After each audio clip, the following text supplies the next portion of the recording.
بسم اللہ الرحمن الرحیم۔ ایک وضو سے کئی نمازیں۔ سوال: میں عصر کے وقت وضو کر لیتی ہوں اور اسی وضو سے مغرب اور عشاء کی نماز پڑھ لیتی ہوں۔ ہماری پڑوسن کہتی ہے کہ ہر نماز کے لیے الگ الگ وضو کرنا چاہیے، دونوں میں سے کیا صحیح ہے؟ جواب: اگر وضو نہ ٹوٹے تو ایک وضو سے کئی نمازیں پڑھ سکتے ہیں۔ ہر نماز کے لیے وضو ضروری نہیں، کر لے تو اچھا ہے۔ پاکی کے لیے کیے گئے وضو سے نماز پڑھنا۔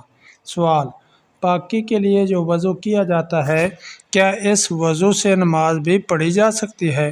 جواب: وضو خواہ کسی مقصد کے لیے کیا ہو، اس سے نماز جائز ہے۔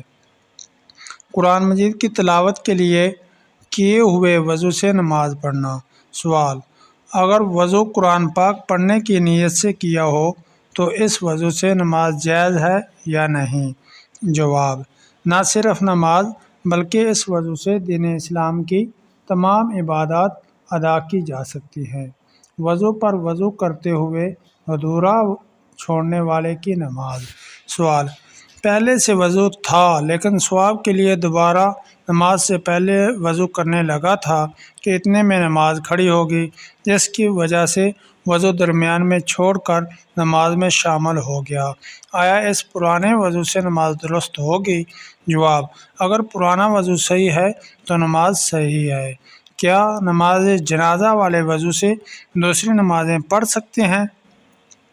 سوال: جو وضو نماز جنازہ پڑھنے کے لیے کیا گیا تھا، اس وضو سے نماز پنجگانہ پڑھ سکتے ہیں یا نہیں؟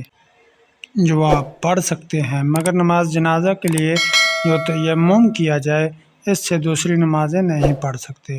غسل کے دوران وضو ٹوٹ جانا۔ سوال: غسل کرنے سے پہلے وضو کیا لیکن غسل کے دوران اگر وضو ٹوٹ جائے اور غسل کے بعد کوئی نماز بھی نہ پڑھنی ہو، کسی نماز کا وقت قریب نہ ہو، تو کیا غسل کے بعد وضو دوبارہ کرنا چاہیے؟